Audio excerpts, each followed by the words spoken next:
I won't run from the crushing. I'll hold on through the pain. What I lose means nothing.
Well, hello, everybody. Welcome to the Smarten Up show here on Lamb Video Network, lambnetwork.tv. Darryl Weinberg, and this is Milena. Milena Weinberg, hello. And we are founders and chief bottle washers of the School Pods Canada, and looking forward eventually to making School Pods International, where we can get to the United States too. But here on the show, we talk about all things parenting and education and how you can have a better experience with raising your children. Yes, absolutely. And educating, raising children is connected with education. We cannot separate those two. And I think that's why we partially established School Pods Canada, where we want to involve parents back into their education decisions and education choices. Uh, from our last show, we've been going through the history of education in Canada because I find that very informative and really interesting to see how beliefs over time have changed and shaped education. Education has shaped politics, and politics has shaped education. Religion has been mixed into the whole thing, and we really need to know because we've as we have started talking about establishing School Pods Canada, we have found that there is a greater interest now in parents to leave the conventional public system, education system, and to pursue whether homeschooling, some type of private schooling, or just really there's a need for a brand new system that combines elements of what we've seen in the past in a new combination that serves people today. Because if the public finds that the public school system does not serve them, then there needs to be changes. And as a former public school teacher, I know that the public school system takes a long time to make changes and address needs. And by the time the needs are addressed, they're gone. There's no longer need. And so now the law and the regulations change, but so have the people's needs. And it's almost like our public education system is always a step behind. And I know that's not because um, people are incompetent. Actually, I believe they're very competent people making decisions and choices in our education system. But what happens is there's just so many politics that laws are not passed on a timely manner. Decisions are not made in a united type of way. Because behind making decisions for education, there's always political agenda. And I know after serving the public school board for about 7, 8 years, I left because I just wanted to teach and I did not want the politics. And I know that's the sentiment of a lot of teachers, Hmm. but also parents. Parents are starting to realize, you know what? There's way too many politics, there's too much indoctrination, and we just want our children to be educated, especially we are now in something what we call the information age, right? Before this was the industrial age, Yeah. and now is the information age. And information, it seems like there's abundance of it, but there's so much of it that is false or skewed, or it's not objective, it's subjective. That it's we need to start thinking of education in a different way. And I read more and more articles even nowadays about how yeah, AI, artificial intelligence, AI is starting to shape knowledge and You're thinking of information. extraterrestrial intelligence? I don't know what I was thinking. Forgive me, my voice is not well. I'm, in the final stages of I don't know, even know what it is, but my body's doing something here, and but I'm getting much better. So I wouldn't miss being here on the show today for anything, especially as this topic that we're discussing, the history, the historic roots of education in Canada.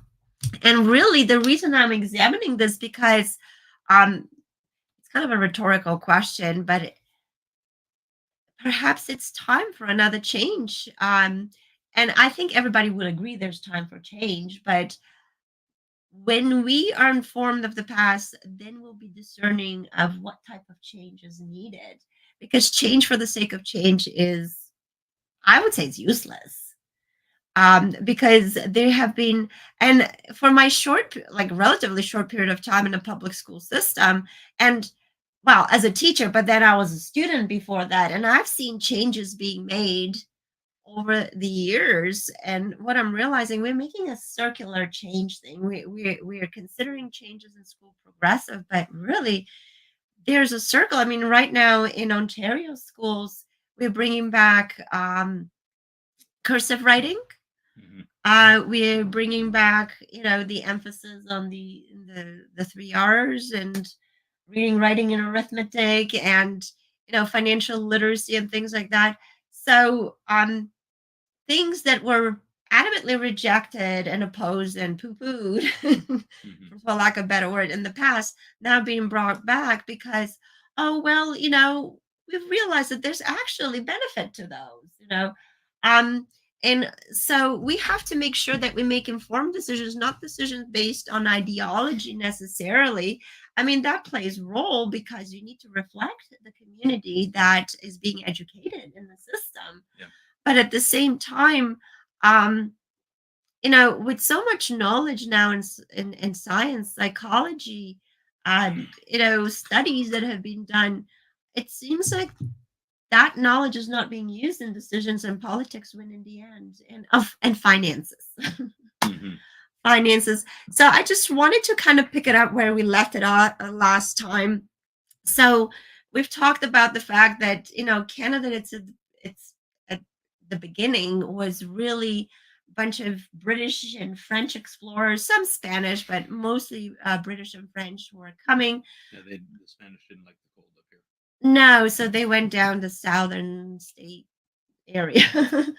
um, They took over Mexico and then all Latin Well, America. I mean, our history is that the Vikings came first. From the first Europeans that did come to North America were the Vikings, but somehow they didn't settle.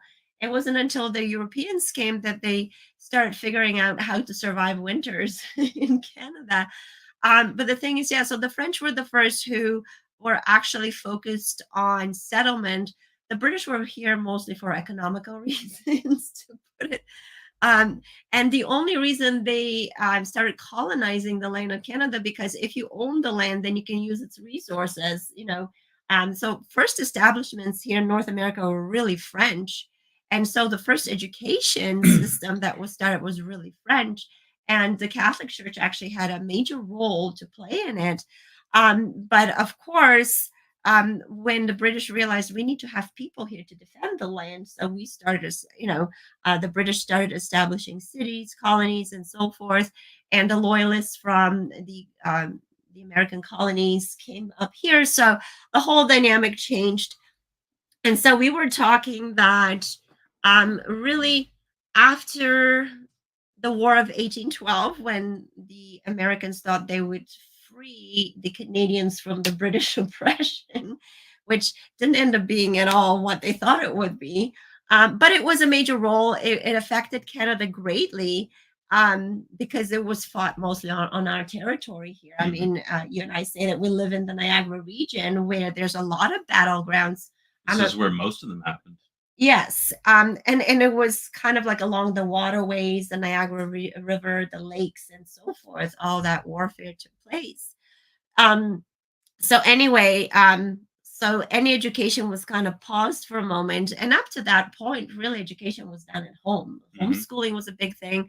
If there was more kind of institutional education, that would have been the boys would have been sent out. Girls were actually staying home, taking care of the household.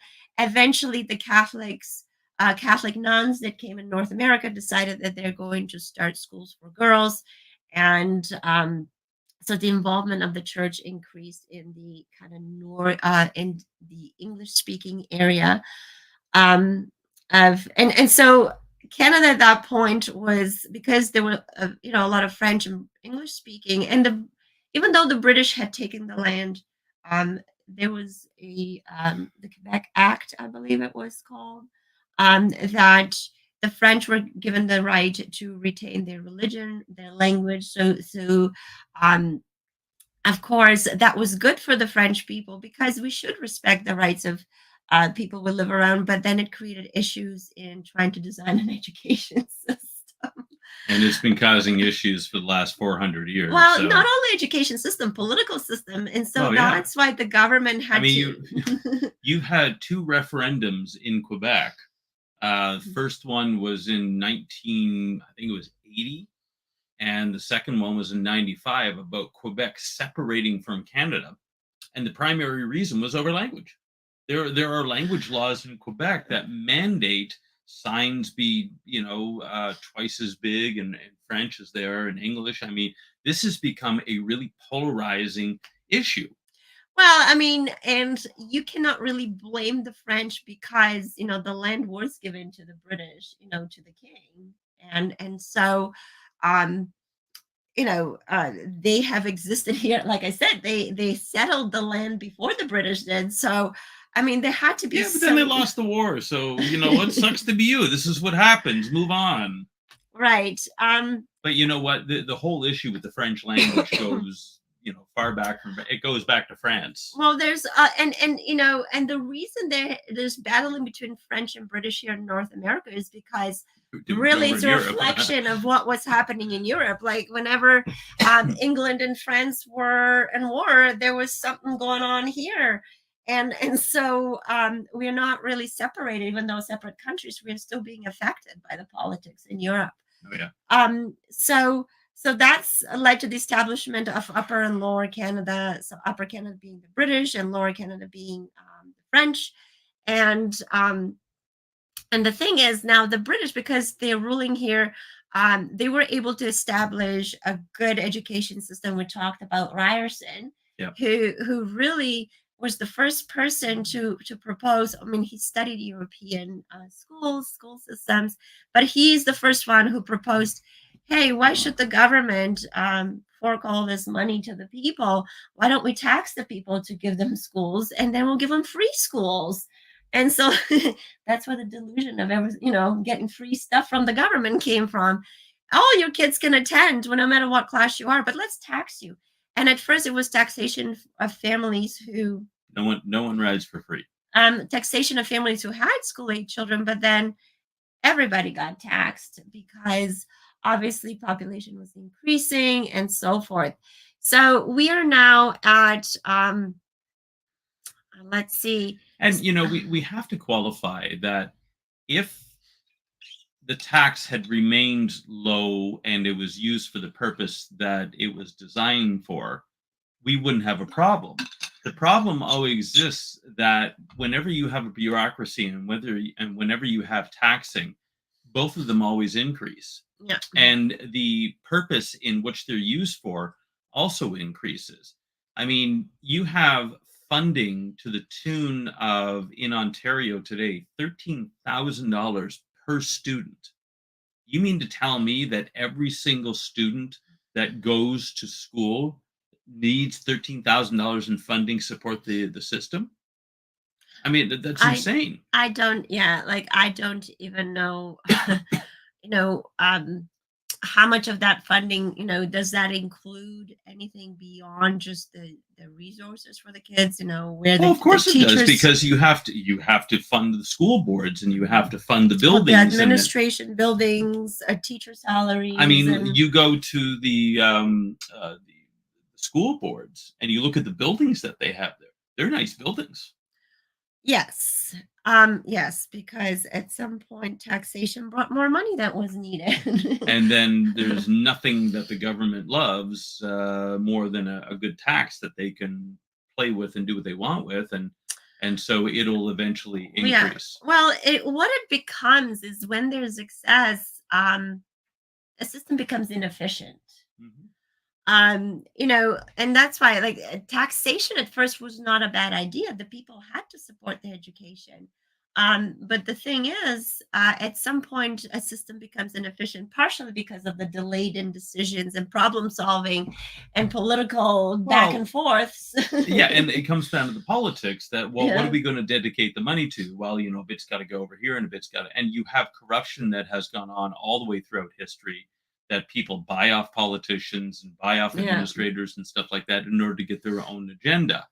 And so it's the same thing, that a small tax for the purpose of educating the people was a good idea, but what it has become is an absolute monster.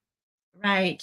And so, around 1840, when the Common School Act was passed in Upper Canada, so obviously Ryerson was a British subject and he was functioning in the British area of Canada. Um, that kind of revolutionized education here in Canada. And we're going to keep talking about how that act really affected education in all the provinces, Mhm. and really brought to what it is today. And even, a lot of Canadians wonder, well, why is it that we still have Catholic government funded schools when our education system is supposed to be secularized? And is that the word, Yeah, secularized. secularized? Yeah. Okay.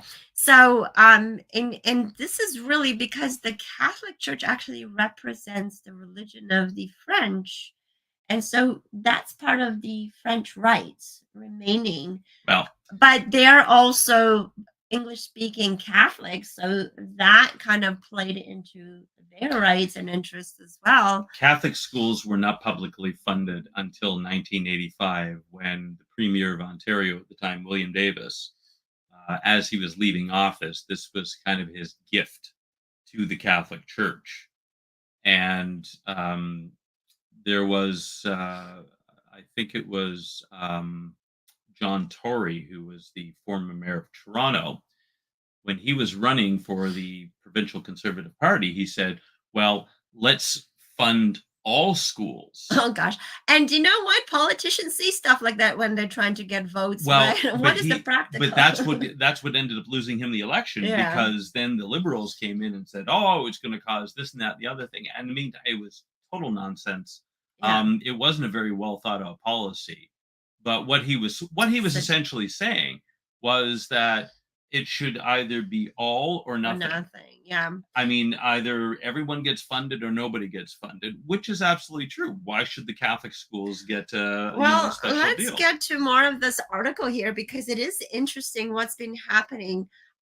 So yeah, so in 1940s is when there's really that they call it Common School Act because it was for the common people, right? Yeah. And so that was passed, and What website is this? That is called um gosh, it's like an open forum. It's a whole chapter of a book that I'm reading. It's a whole article. Mm. So I'll keep reading, but you can take a look at my URL while you're looking at this. So, while the act drafted by Ryerson served to expand public schooling in Upper Canada, they were met with much resistance in Lower Canada. So whatever was happening here in the British part of Canada was always met with resistance in the French part. So the reforms in the 1846 Act were met with more opposition than initial changes in 1841, and petitions were signed, and elected officials failed to perform their roles, and there was widespread refusal to pay taxes. So, as you could expect, people did not want to pay taxes so they can have a common school for everybody. So various amendments that attempted to appease the opposition failed, including suspension of property tax in 1845. 1845 was a good year to live here in Canada because for some time, because there was so much opposition to taxation, that the government of Canada decided, let's just not charge any property taxes. Yeah, but look what happened after that, which resulted in the closure of several schools. Yeah. So schools do need to have tax money to continue existing. And so this was again reversed in the following year, and the taxes were levied for all families, and so forth. You should probably do it the way it's. So violent opposition to local government representatives and tax-supported schools were frequent in the 1840s, and so especially though in the French part, French Canadians were opposed to becoming enlightened. So that was a propaganda. So propaganda is being part of politics. So because the French did not want to be taxed for a system that was developed by the British, they were pretty much called ignorant, and they don't want to be educated, but they just didn't want to be taxed. And you can't really blame them.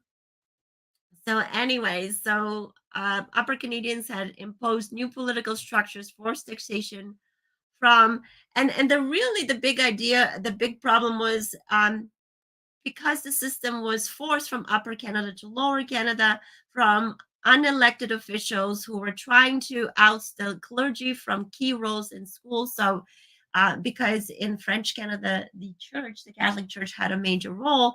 And so there were politics to get the Catholic Church out of schools, which all ran counter to the desires of many habitants, which was really the common French folk who wanted to just work their land and do their thing and be able to live off the labor that they did in the land.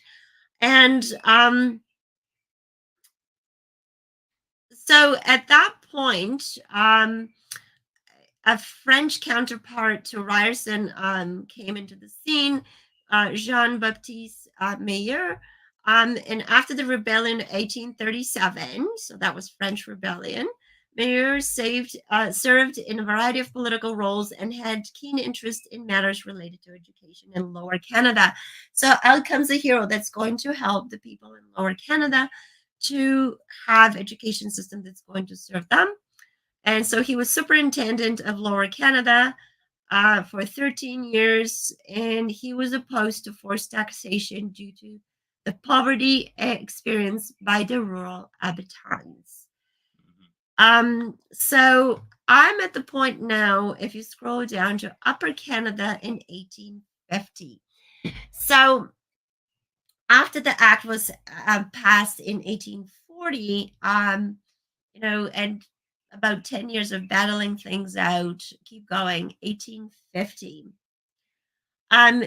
That's when Ryerson passed the Second Common School Act. I don't know if people can see that, which allowed school tax to be levied on all property. Prior to this, tax was collected only from families with children. So that was something I spoke about previously. And that and that point in 1850, the common schools were renamed public schools. Mhm. And another major event created the University of Toronto as a non-denominational university. So the University of Toronto leads the charge of secular schools in Mhm. Canada. Prior to this, King's College has been granted its royal charter by King George in 1827. So we're slowly now pulling away from also the royal influence in education system here in Canada. And it was run by the Church of England. So in 1815, the school was secularized, which included the removal of religious exams. At that same time, so we have now those common schools, public school that were renamed public schools, but we still had grammar schools that existed. Now we're talking about the British part of North America, of Canada, I mean. And those were kind of more like elite schools. They offered classical education, the Latin, the literature, there was here English, Latin, arithmetic, and history. So these were the grammar schools, and then we had and so these schools were really more catered towards students who wanted to continue on to university education, to pursue higher education. And so yes, so this is and one of the things that also these schools were originally offered to boys only, then started including girls more. Mhm.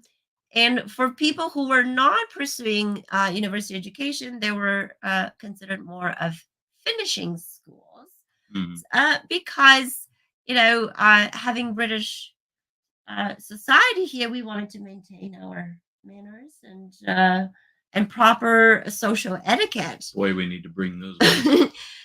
I have been asked in our school pod, could you have like a finishing camp or finishing school?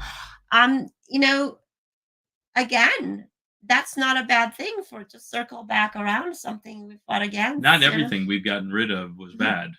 Well, and that is why I'm trying to study the past of our education system, because not everything was bad, and all the decisions were made with a really pure intent to problem solve of the issues that were existing in our society.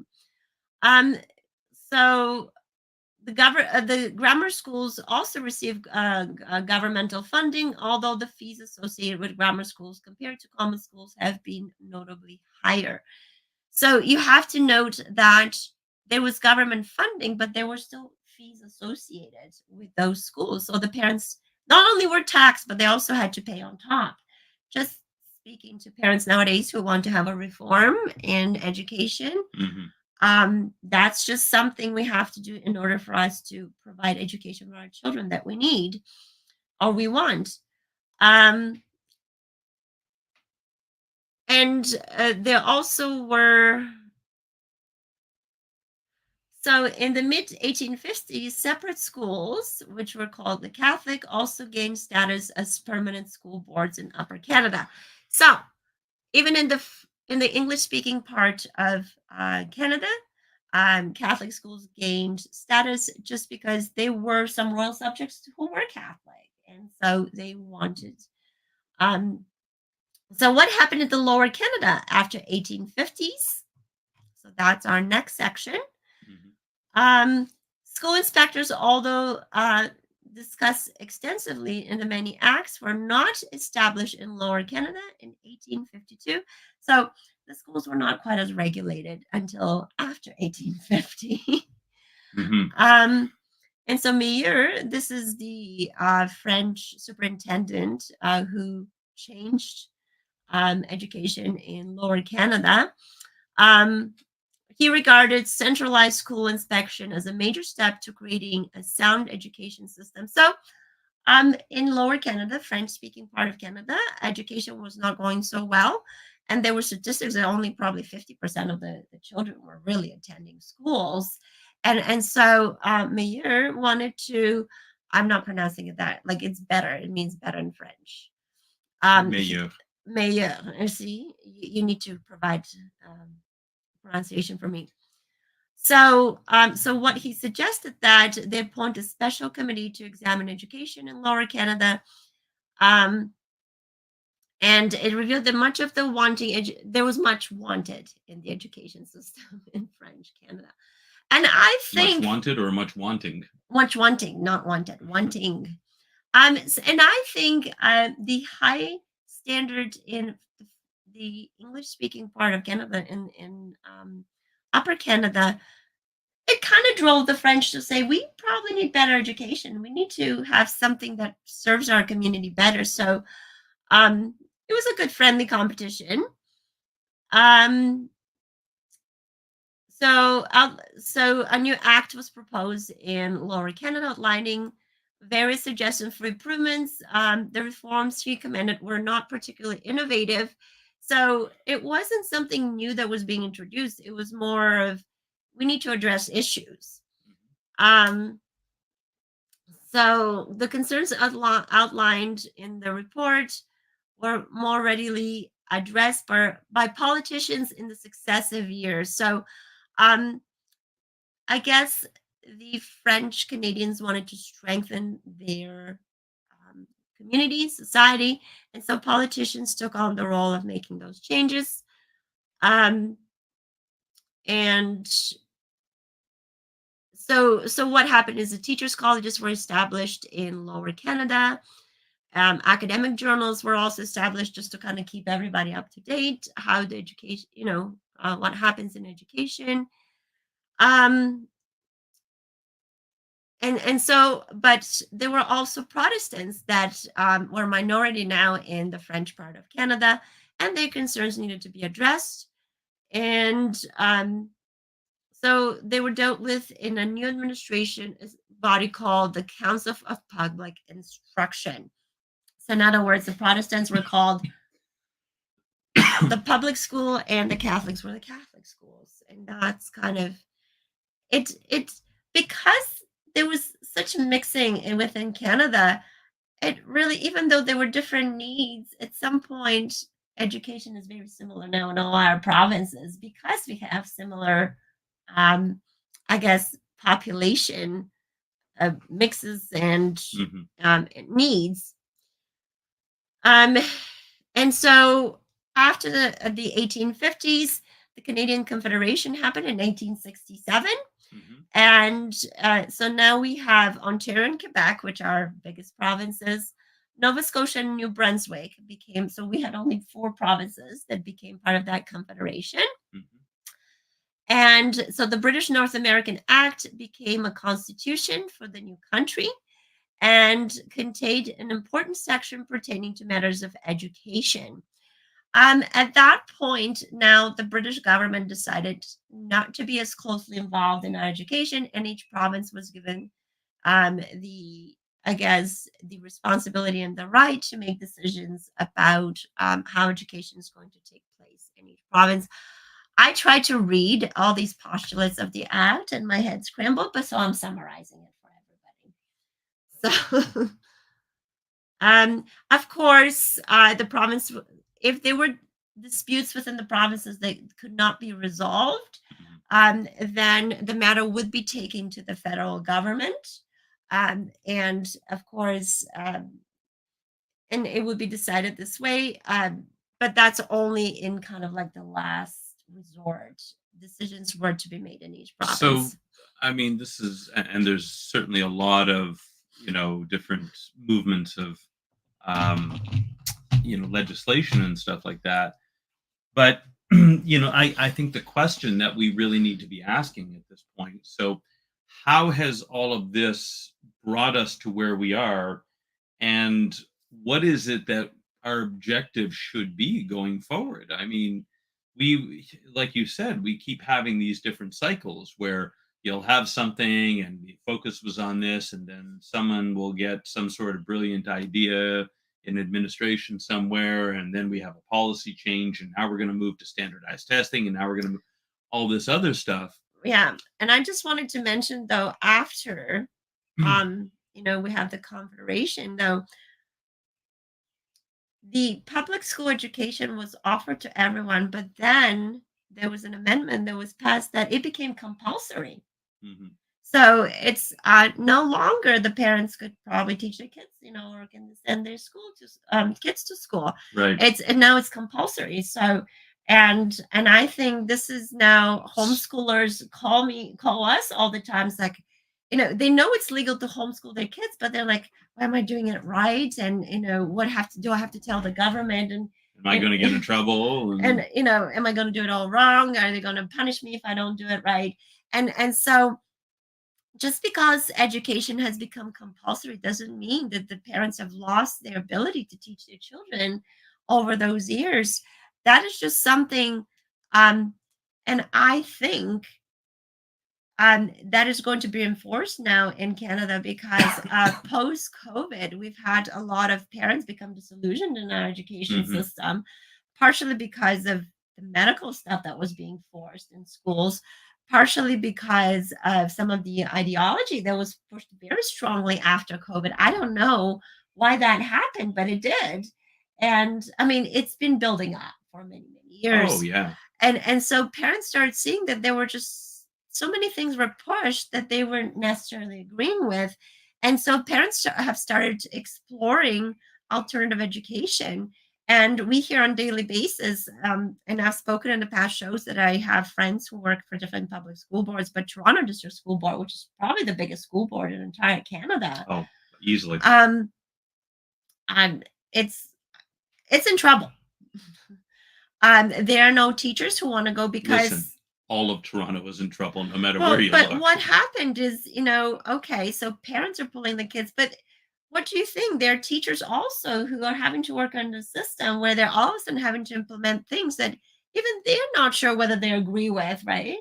And so what's happened is there are a lot of unfulfilled positions in terms of teaching positions. Well, I was just talking a couple of hours ago to a teacher in Missouri, Yeah. and I said, as a public school teacher, you're having to go and essentially sell your soul every day. And he says, that's true. Well, that's if you have any kind of religious or spiritual beliefs, because really, one of the things is, and I think, if we're going to read the rest of education in Canada, I guess because of more different people of different backgrounds, religious beliefs, and cultural traditions have come into Canada, we have found that secularization appeases everyone. That's why we have secularization. Not that that it's better or anything like that, but it just seems like, well, and this is what we are actually proposing with School Pods Canada. Why should a teacher or a school teach your child about um, you know um, we're talking about spiritual beliefs Hmm. or I guess gender roles and things like that, when that's the role of the parents. That is a very personal belief. And I think we spent a lot of the early Canadian history of education trying to respect the beliefs. Policies were passed trying to respect the beliefs of the people. Secularization was just more of appeasement. It wasn't so much to say that secular is better. It was just kind of the public schools are pulling back and saying, you know what, you have certain religious belief, you teach your kids, we're just going to teach the subjects that the academic subjects. Hmm. And I think what has happened though, secularization has become a religion on its own. And um and we have to understand that we're taking a wrong stand when we're saying, oh, it's, Christians are bad or Muslims are bad or, anybody with any kind of religious belief is bad because they think they're better. No, I think now the people who don't believe in God think they're better because you've been told, oh, well, we're more intelligent because we actually, believe in science and evolution. Well, no, nobody's more intelligent. That's a personal belief. You My choose what to A believe. family member who is a psychiatrist said only intelligent people believe in evolution. And I have got to tell you, growing up in communism, um, people with religious beliefs were called foolish, and so the reason I steered in my childhood away from God was because I didn't want to appear foolish. Only the old silly ladies were going to church and believing whatever they were told. Like, you were gullible when you believe something like that. And I would say it takes a lot of intelligence to figure out, God. And the thing is, though, we should not really look at each other's beliefs and say, "Oh, well, you're an idiot for believing that."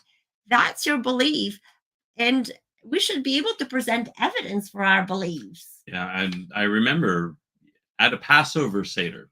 So here we are celebrating God's deliverance of the Jewish people, and a Jewish man told me I was an idiot for believing in creation. Well, speaking of Jewish people, actually, I was reading a different website. There was a timeline of Canadian education.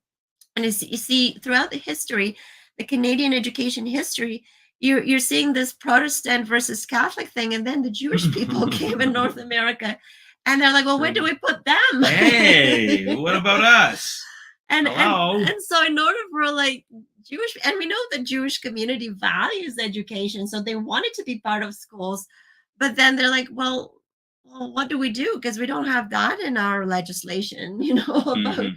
And so at some point, Jewish people were supposed to be considered Protestant for the sake of being able to participate in education. I mean, it's just we create rules for ourselves, and then that's what we do with God's laws, right? And then we try to create rules around it to Yeah.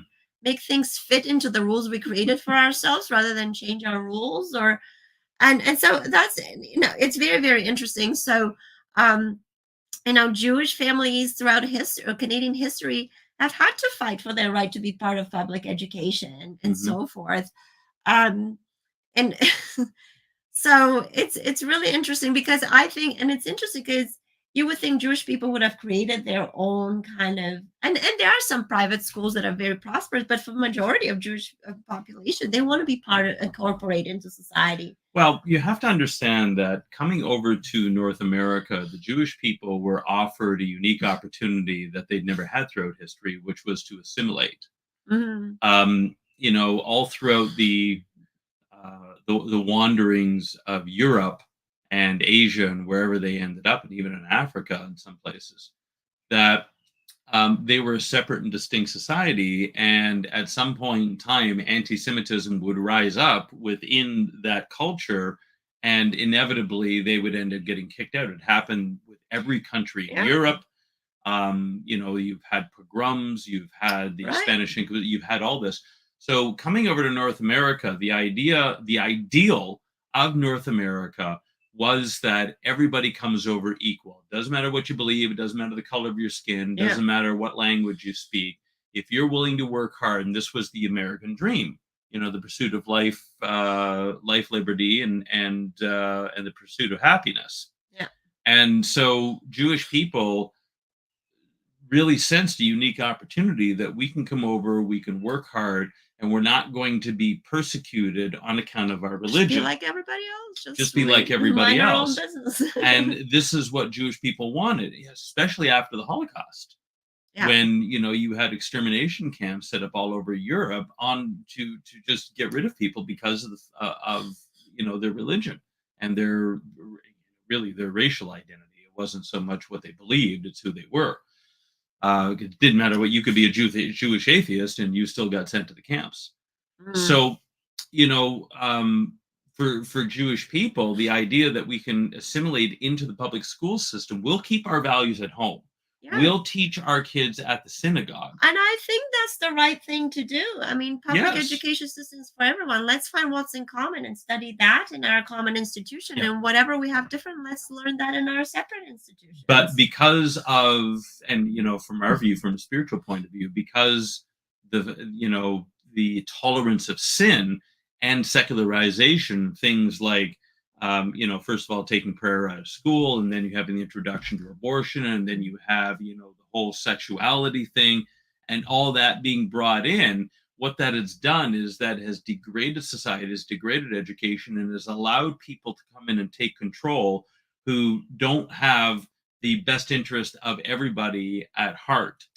Well, And yeah. and so you look at governments around the world today, and you look at just about every country that you could name, and you've got the most incompetent and corrupt and ridiculous people that are running the Yeah. country. Well, but why does it happen? Because if you don't have a belief in a God, in a higher being than yourself, then you're not accountable to anyone else. No, So you have no moral checks and balances. You right. have nobody to be accountable to. Yeah. So I mean, and this is why we're making a case for the fact that if someone believes in God, they truly believe, because some people pretend, and you know what, they're bad examples to Sure. everybody else with different beliefs. Mhm. But if someone truly believes in this higher being that they're being accountable to, then they would act better. Yeah. Well, and guess what? Now we have people who don't believe in God, or who believe that they can be gods. Well, guess what? They're being accountable to whoever's surveilling them at this point. Hmm. Okay. So you can believe in God, or you can submit to elite, or whatever, the people who are pulling the strings behind the scenes, right? The men Yeah. behind the curtain, don't pay attention to those people, right? And the thing is, though, everybody will find out in the end that we cannot be in charge and in control of our planet. No. uh, we are only created to be stewards of it, Mhm. and treating others. I mean, the golden rule, I think this is the one rule that most religions have in common, which is treat others the way you want to be treated. Now, that could be subjective if, again, you don't have an accountability above yourself. Well, I want to be treated this way, and you can then indulge into the flesh and say, well, I want this kind of favors done for me, and you know what I mean. So that is not, again, today we're talking about looking for truth within. Well, the truth is not, that is a subjective thing. It's something outside of us, and we get No, the truth philosophical. is not within, because Jeremiah 17:9 says, "The heart is deceitful above all things and desperately wicked. Who can understand it?" There is no truth in us.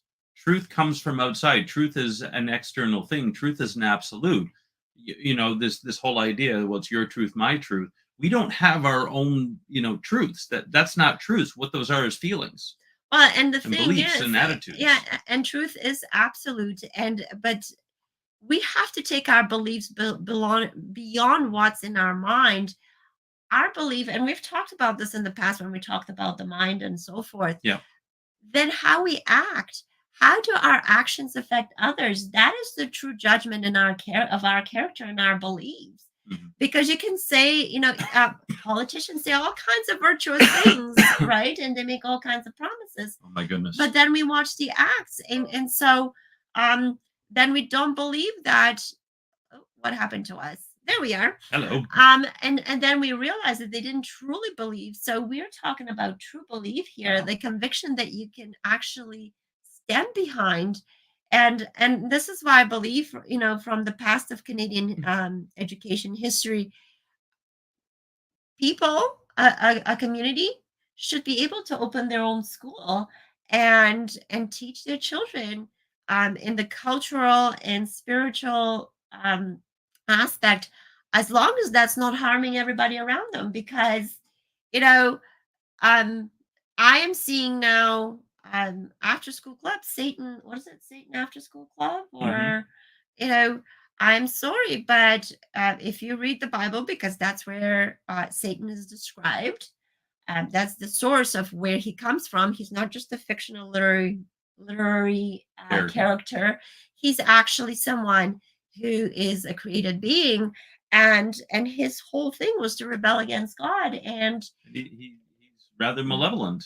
and he is to deceive people to come against Well, but God. not only So that, is that secularism, that what we're talking about, no, or it's really is it Satanism yeah. that Well, is taken over? yeah, it's Satanism, and if you look at the core elements of Satanism, is "do as thou wilt." That is the whole of the law, which means I do whatever I want. I do whatever my flesh wants. Well, if that means killing you because I don't like you, then that's perfectly permissible. And really, if you look at evolution, what is it? Survival of the fittest. Well, and in the whole philosophy, I've lived that through communism, but the whole philosophy, we create our own destiny. We create our life, like we Yeah, create everything.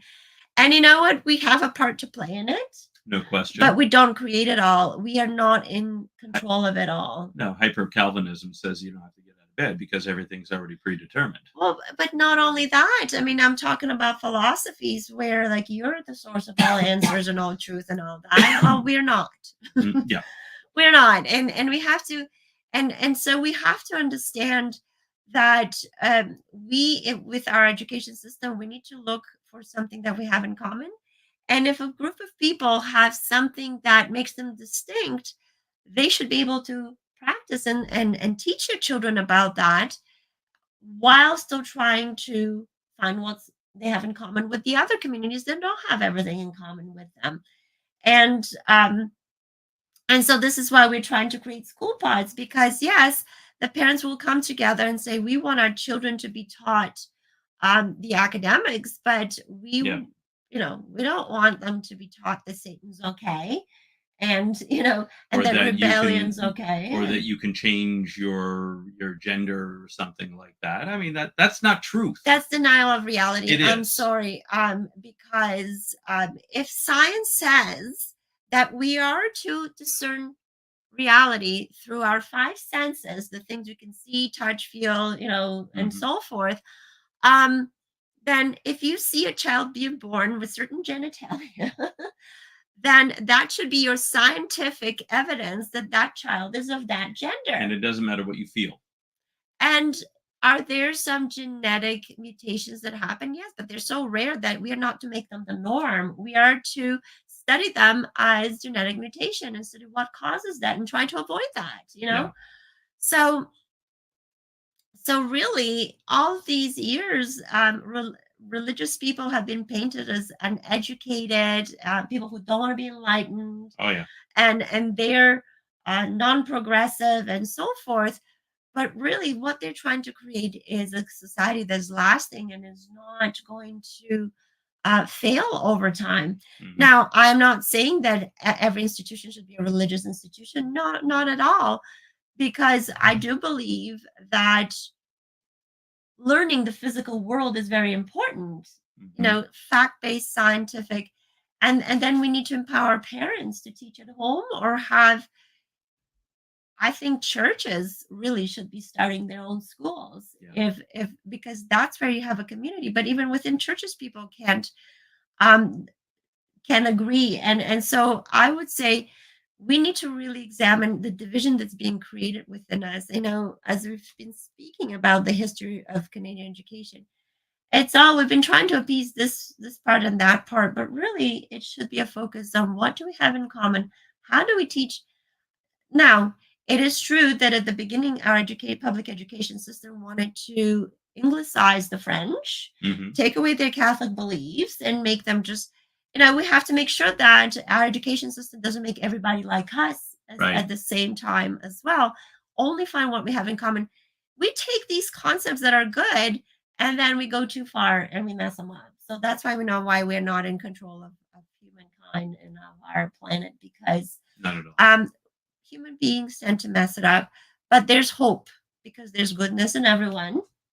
And I think people from other religion or other culture will recognize what's good, even if they don't share that religion and culture, because we recognize what's good within us. And I think this is what we have to strive with our education of Mhm. children. Indeed.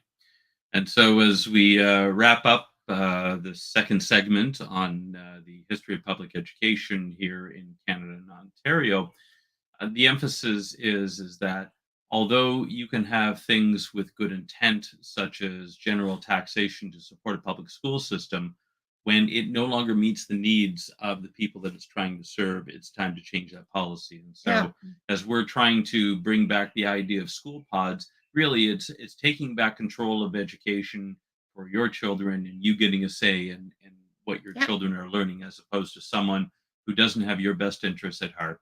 It was Vladimir Lenin who said that, give me 4 years and it doesn't matter what anybody else teaches, because we will have sown the seeds. And he says, give me 8 years and we will ensure that everybody's a communist. And look what's happening on campuses now. Oh, yeah, it's the commies in the whole world. And just one more remark is that in Canadian education history, every time changes happened, it was because of violent opposition. Does our government want violent opposition? That's something they need to ask themselves. Indeed. So again, thanks everybody for joining us. It's been a real slice to discuss these things, and we'll look forward to seeing you next week. And in the meantime, make sure that you are protecting your children and your grandchildren and what they are learning. Have a great week, everybody, and smarten up. Smarten up. Bye.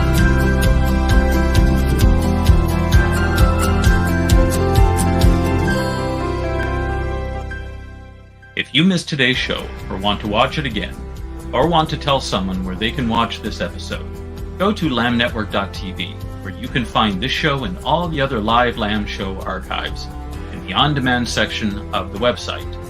Thank you for watching, and don't forget to tell someone about the Messianic Lamb Network.